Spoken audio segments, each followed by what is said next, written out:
Jewellers వారి Purvi gold and diamonds November 1st న KPHP లో ప్రారంభం. ఓపెనింగ్ ఆఫర్ గా ప్రతి 3 లక్షల కొనుగోలుకు ఒక గోల్డ్ కాయిన్ ఉచితంగా పొందండి. నమస్కారం. కార్తీక పురాణం 19వ రోజు పారాయణలోకి వచ్చాం. ఈ 19వ రోజున నువ్వులు, తర్వాత బియ్యపిండితో చేసినటువంటి కుడుములు వంటివి దానంగా ఇవ్వచ్చు. ఎవరినైనా భోజనానికి పిలిచినా కుడుములు లాంటి పదార్థాలు చేసి పెట్టుకోవచ్చు. ఒకవేళ నిన్నటి రోజున చవితి నాడు గరిక పూజ చేయలేని వాళ్ళు 19వ రోజు కూడా వినాయకుడికి గరికతోటి పూజా విధానం చేసుకోవచ్చు. అయితే ఏం చెప్తున్నారు పురాణంలోకి వద్దాము. నిన్నటి రోజున మనం ఏం చెప్పుకున్నాం, మహావిష్ణువు లక్ష్మీ సమేతుడై నైమిషారణ్యానికి వచ్చాడు. అక్కడ ఉన్నటువంటి ఋషులు మునులు తదాదిగా కలిగినటువంటి తపస్సులు అందరూ కూడా పరిపరి విధాలుగా భగవంతుని స్తోత్రపారాయణాలు చేసి అర్ఘ్యపాద్యాదులు ఇచ్చి కూర్చోబెడితే వాళ్ళు చెప్తున్నారట, అందులో జ్ఞానసిద్ధుడనే యోగ పొంగవుడు ఒక ఆయన ఉన్నాడట. ఆ జ్ఞానసిద్ధుడు ఏమన్నాడంటే, ఓ హృషికేశ, మాధవ, మధుసూదన, పుండరీకాక్ష, ఈనాటికి మీ రాకతో మేము మా ఆశ్రమము పవిత్రులమై ధన్యత చెంది తరించాము. ఓ చరాచర జగన్నాటక సూత్రధారి పరంధామ, లోకాలన్నీ అతలాకుతలమైపోతున్నాయి, సత్కర్మలకి దూరమైపోతున్నాయి, ధర్మగ్లానికి గురవుతున్నాయి. ఓ లోకరక్షక, లోకాలన్నీ తరించే ఉపాయాన్ని ఉపదేశించు అని వేడుకున్నాడు.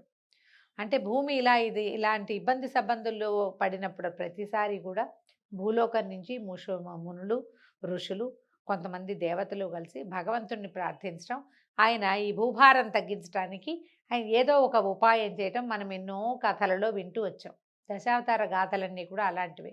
ప్రజలంతా ప్రార్థిస్తేనే, దేవతలు ప్రార్థిస్తేనే రావణాసురుడి సంహారం కోసం రామావతారం వచ్చింది, ధర్మ సంస్థాపన కోసం కృష్ణావతారం వచ్చింది. ఇట్లా ప్రతిసారి అవతారాలన్నీ కూడా ఏదైనా ఒక క్లేశానికి ప్రపంచం గురైనప్పుడు, ధర్మగ్లానికి గురైనప్పుడు, అప్పుడు ప్రార్థన వల్లే భగవంతుడు ఇలా భూలోకంలో అవతరించాడని మనం వివిధ రకాలైన కథల్లో చెప్పుకుంటాం.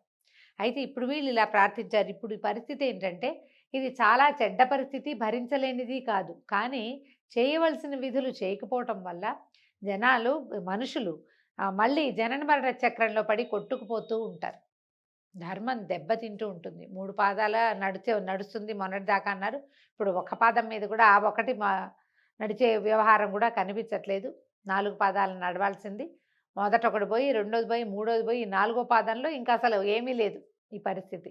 అందుకని దీన్ని సరిచేయటం ఎట్లా అని ఈ నైమిషారణ్యంలో ఉన్నటువంటి తపస్సులందరూ కూడా ఆలోచించుకుని అందులో ఉన్న జ్ఞానసిద్ధుడి చేత ఈ మాటలు అడిగిచ్చారు. అప్పుడు శ్రీమన్నారాయణుడు చెప్పాడట, జ్ఞానసిద్ధ, నువ్వు కోరవలసిన కోరికనే కోరేవు.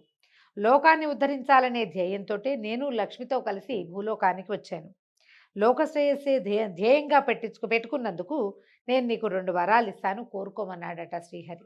జ్ఞానసిద్ధుడు అన్నాడు, దేవదేవ, ప్రాపంచిక వ్యామోహాలకు అతీతంగా తిరగలేకపోతున్నాము కనుక పరంధామ, నీ ఎందే మనసు లగ్నమయ్యే ఉండేటట్టుగా అనుగ్రహించమని మొదటి వరంగా కోరుకున్నాడు. పరంధాముడు అనుగ్రహిస్తానని ఒప్పుకున్నాడట. 2వ వరం కోరుకోమన్నాడు. అప్పుడు ఆపదోద్ధారకుడు అతను అడిగాడనమాట, దురాచారాలు, పాపకర్మలు, స్వార్థ చింతనలు ప్రజలలో బాగా పెరిగిపోయాయి కనుక అవి తొలగిపోయి ప్రజలు ధర్మచింతనులై ప్రవర్తించడానికి అనుకూలత కలిగించగలిగిన వ్రతాన్ని ఏదైనా అనుగ్రహించమని 2వ వరంగా కోరుకున్నాడు జ్ఞానసిద్ధుడు. ఇది చూడండి, లోకోపకారం మహర్షులు ఋషులు కూడా ఎంత ప్రజలకి ఉపకారం చేయాలనుకుంటారు. ఒకటి తన కోసం అడిగాడు, నా మనసు నీ అందే లగ్నమయ్యేలాగా, నాకు అదేదో కావాలని అడగల, భగవంతుడే కావాలని కోరుకున్నాడు. రెండోది ప్రజాశ్రేయస్సు కోసం అడిగాడు. ఏ వ్రతం చేస్తే, ఎలాంటి వ్రతాల వల్ల మానవులు ఇలాగా విపరీతమైన ధోరణులకు పోకుండా భగవంతుని వెంపే లగ్న మనస్కులుగా ఉంటారో ఆ వ్రతాన్ని ఉపదేశించమని జ్ఞానసిద్ధుడు మహావిష్ణువుని ప్రార్థించాడు. ఆ వరం ఇవ్వమని అడిగాడు. అడిగితే ఈ జ్ఞానసిద్ధుని కోరికను విన్న లోకరక్షకుడు, నీ కోరికని సిద్ధింపజేయగలిగే ఒక వ్రతాన్ని అనుగ్రహిస్తాను. దీనివలన ప్రజలలో జాగరూకత కలుగుతుంది, నిశ్చలత ఏర్పడుతుంది, నిర్మలత్వం లభిస్తుంది. ఆషాఢ శుద్ధ దశమి నుండి కార్తీక శుద్ధ ద్వాదశి వరకు కలిగిన 4 నెలల కాలము లక్ష్మీ సహితుడనై నేను పాలకడలిలో పవళించి ఉంటాను. నాకు నిద్రాసుఖాన్ని కలిగించే ఈ కాలమంతా ప్రజలు మెలకుగా మసలుకోవటానికి నేను చెప్పే వ్రతం సహాయపడుతుంది. ఈ వ్రతం నాకు అత్యంత ప్రీతిపాత్రమైనది. నియమనిష్టల్ని పాటిస్తూ ఈ 4 నెలలు చేసే వ్రతాన్ని చాతుర్మాస్య వ్రతము అంటారు. ఇప్పుడు మనలో చాతుర్మాస్యం పాటించే వాళ్ళు ఎంత తక్కువ అండి. మఠాలు, పీఠాధిపతులు వీళ్ళంతా చాతుర్మాస్యం పాటిస్తారు. చాతుర్మాస్యం కోసం చాలామంది మనం వింటాం, గురువు స్వామివారు ఇక్కడ ఉండరు, ఎక్కడో ఉంటారు, ఆశ్రమంలో ఉండరు, ఎక్కడో క్షేత్రంలో ఉంటున్నారు, చాతుర్మాస్య వ్రతం ఇక్కడ పూర్తి చేస్తారు అని. చాతుర్మాస్య వ్రతం అనగానే ఇది చాలా కష్టసాధ్యమైందని, 4 నెలలు ఎక్కడ చేస్తాము, మన సోషల్ లైఫ్ దెబ్బతినేస్తుంది, చాలా ఇబ్బందులు ఉంటాయి, ఇలా ఆలోచిస్తాం. అసలు మనకు అది తెలియని కూడా తెలియదు. ఈ చాతుర్మాస్యాన్ని పూర్వకాలం బాగా పాటించేవాళ్ళండి. ప్రయాణాలు చేయకుండా ఒకే చోట ఉండటము అలాంటివన్నీ కూడా పాటించుకునేవాళ్ళు మన వాళ్ళు. ఈ వ్రతాన్ని ఆచరించడం వల్ల జనుల పాపాలు నశించి తరిస్తారు. జరాభారం అంటే ముసల్తనపు బాధలు, ఆరోగ్య భంగము, అనారోగ్యాలు, జన్మ వలన కలిగే బాధలు ఏవీ ఉండవు. పుణ్యప్రదాయకమైన ఈ వ్రత దీక్ష చేపట్టిన వారు ఆషాఢ శుద్ధ దశమి నుండి తర్వాత నెలలోని శ్రావణ శుద్ధ దశం వరకు శాకము అంటే కూరలు, తర్వాత శ్రావణ శుద్ధ దశమి నుంచి భాద్రపద శుద్ధ దశం వరకు పెరుగు, భాద్రపద శుద్ధ దశమి నుండి ఆశ్వేజ శుద్ధ దశం వరకు పాలు, ఆశ్వేజ శుద్ధ దశం నుండి కార్తీక శుద్ధ దశం వరకు పప్పు దినుసుల్ని వదిలిపెట్టాలి. అంటే చూడండి, మొదటి నెలలో కూరలు మానేయాలి, కూరలు లేవు, శాకం మానేసేయాలి పూర్తిగా.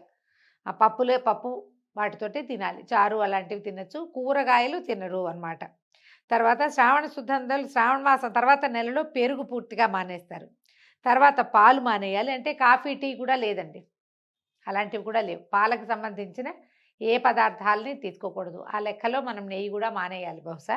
తర్వాత శుద్ధ దశమి నుండి కార్తీకం వరకు పప్పు దినుసుల్ని, అన్ని రకాల పప్పుల్ని మానేయాలి. దీని మీదే చాలామంది కార్తీకంలో మినపప్పు తినకూడదు కదా అని పదే పదే అడుగుతున్నారండి. ఈ చాతుర్మాస్యం ఉన్న వాళ్ళు పప్పు దినుసులు తినరు. ఒక మినపప్పే కాదు, కందిపప్పు, మినపప్పు, పెసరపప్పు, శనగపప్పు 4 పప్పులు తినరు. ఈ బొబ్బర్లు అలాంటివి కూడా తినరండి. ఒకవేళ మీరు కార్తీకం పూర్తిగా వ్రతం చేయదలుచుకున్న వాళ్ళు, ఈ సంవత్సరం సాగలేదు, అయ్యో ముందే తెలియలేదు, 19వ రోజున తెలిసిందని బాధపడితే వచ్చే సంవత్సరం మానేయచ్చు. కార్తీకంలో పప్పు తినకూడదు, ఒక్క మినపప్పే కాదు, ఏ పప్పులు తినకూడదు. అది చాతుర్మాస్యం ముందు 4 నెలల నుంచి 3 నెలల నుంచి పాటించే వాళ్ళకి ఇంకా విశేషమైనది. క్రమక్రమంగా నేను చెప్పిన వాటిని ఒక్కొక్కటిగా వదిలిపెడుతూ పరిమితమైన ఆహారాన్ని తీసుకుంటూ పూజా పునస్కారాలతో ఈ 4 నెలల కాలం భక్తి తత్పరులై నన్ను సేవిస్తూ ఉండాలి. ఈ విధంగా నన్ను సేవించే వారికి నేను ముక్తిని ప్రసాదిస్తాను. నాకు నిద్ర, మెలకువ, సుషుప్తి అంటే గాఢ నిద్ర అనే 3 అవస్థలు లేవు. వీటికి నేను అతీతుణ్ణే. భక్తుల నిద్రా పరిశీలనమే నాకు నిద్రావస్థ. కనుక ఓ జ్ఞానసిద్ధ, నేనే ఈ 4 నెలలు నిద్ర నెపంతో పడుకున్నా భక్తి గల వాళ్ళని పరిశీలిస్తూనే ఉంటాను. 3 నెలల 3 కాలములందు ఉదయము, మధ్యాహ్నము, సాయంకాలము నన్ను స్తుతించే వాళ్ళకి, నిశ్చలమైన మనసుతో క్రమం తప్పకుండా నన్ను పూజించే వాళ్ళకి నేను ప్రసన్నుడనవుతాను అని ప్రబోధ చేశాడు. శ్రీహరి వైకుంఠానికి వెళ్ళి శేషతల్పం మీద శయనించాడు. అక్కడి నుంచి వెళ్ళిపోయాడు. ఈ చాతుర్మాస్య కాలంలో ఒట్టిగా పదార్థాలు మానేయటం కాకుండా 2 పూట్ల అర్చన తప్పకుండా, దేవాలయ దర్శనం తప్పకుండా, 2 పూట్ల దీపారాధన, ఇవన్నీ కూడా నియమాలు పాటిస్తూ ఈ చాతుర్మాస్యాన్ని చేసుకోవాలి. వీలైతే సత్సంగాలకు వెళ్ళటము, దేవాలయ దర్శనం చేయటం, ఏదైనా క్షేత్రమో తీర్థానికో వెళ్ళి చేసుకోవటము, ఇలాంటివి పూర్వకాలం చేసేవాళ్ళండి. ఏవో కొన్ని అయినా పాటిస్తాము మనం చాతుర్మాస్యము అని అనుకుంటే అలాగైనా చేయొచ్చు. పాపాత్ములు, దుర్మార్గులు కూడా ఈ వ్రతం వలన మంచి ప్రవర్తన గలవారు అవుతారు. అన్ని కులాల వారు ఈ వ్రతాన్ని చేయొచ్చు. చాతుర్మాస్యంలో భగవంతర్చనే ఇది, చేతైనట్టుగా చేసుకుంటాం. ఈ వ్రతాన్ని నిందించినా, నిరసించినా గోహత్య మహాపాతకాన్ని, జన్మజన్మలు సురాపానం చేసిన దోషాన్ని పొందుతారని అంగిరస మహర్షి వివరంగా చెప్పారట. ఈ సమయంలో ఇలాంటివి నిందించకూడదు. అసలు సాధారణంగా కూడా మన ధర్మం ఏం చెప్తుందంటే, నువ్వు పూజ చేయవు, మానేసే, అది నీ ఇష్టం, నీ తాలూకు కర్మబాహుళ్యంతో చేసుకుంటావు, మానుకుంటావు. కానీ ఇతరులని పూజా విధానాన్ని నిందించరాదు. ప్రత్యేకంగా పర్వదినాల్లో ఎవరి పూజా విధానం, ఎవరి భక్తి వాడిదే. దాన్ని నిందిస్తే పూజ చేయని పాపంతో పాటు నిందించిన పాపం కోటాను కోట్లుగా వచ్చి మన నెత్తి మీద పడిపోతుంది. నిందించకూడదు, ప్రశ్నించకూడదు. అది మనకి ప్రతి పురాణంలోనూ చెప్తారు. ఆచార ప్రభవో ధర్మో ధర్మస్య ప్రభురచ్యుత అన్నట్లుగా మనం చేయవలసిన ఆచారాలను, పనులను, ధర్మములను నిర్దేశించినది, వాటికి ప్రభువైనది కేవలము పరమాత్మ మాత్రమే. కనుక ఆయా కాలాల యందు ఆయా ధర్మాల్ని ఆచరించి సన్మార్గులవ్వాలి. చిన్నినా బొజ్జకి శ్రీరామ రక్ష అన్నట్లు కాకుండా లోకా సమస్త సుఖినో భవంతు అనే భావంతో ఉంటే జ్ఞానసిద్ధుడికి వలె భగవంతుని దర్శనము, ఆయన అనుగ్రహాన్ని పొందొచ్చని గ్రహించాలి. దీంతో 19వ రోజు పారాయణ పూర్తయిందండి. రేపు ఉదయం 20వ రోజు పారాయణతో మళ్ళీ కలుసుకుందాం. నమస్కారం.